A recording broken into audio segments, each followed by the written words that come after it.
crois dur comme fer à l'apprentissage tout au long de la vie. Et pour moi, il n'y a pas de plus belle illustration de cette volonté d'apprendre en permanence, de se reformer en permanence, d'être à la pointe de l'actualité, que de participer au panorama fiscal.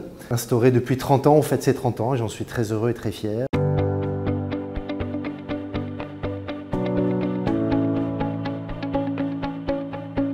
Le panorama a commencé de manière un peu artisanale, avec des interventions qui étaient parfois préparées au stylo sur un papier. En matière d'évolution, on a vu que les temps de préparation sont plus efficaces, meilleure efficacité, qui se ressent dans les échanges à la tribune. Pour les praticiens, d'avoir cette revue générale annuelle, c'est le meilleur moyen de se tenir au courant.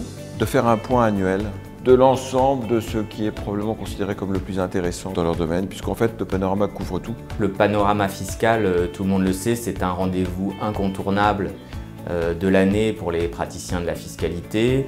Beaucoup de directeurs fiscaux viennent au panorama fiscal parce qu'ils ont en 2 journées ou 2 journées et demie un condensé de ce qu'il faut savoir sur l'année passée en matière d'actualité fiscale. Je garde un souvenir d'échanges nourris sur des sujets techniques avec des intervenants de haut vol, donc c'est toujours un plaisir à écouter.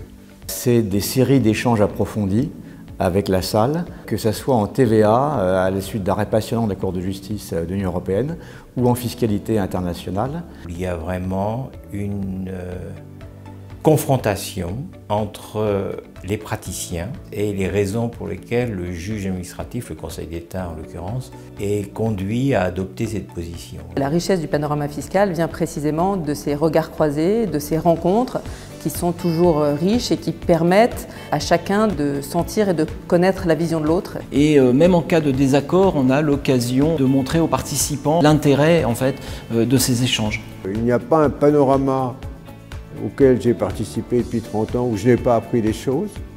Pour le 30e anniversaire du panorama fiscal, je lui souhaite de continuer ainsi pendant encore de très nombreuses années, en restant ce qu'il est, c'est-à-dire ce rendez-vous incontournable auquel les fiscalistes sont tous contents de se rendre et apprennent et font progresser le droit fiscal.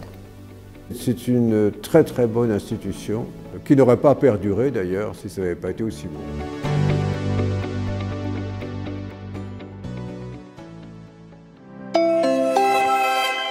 Abiloès.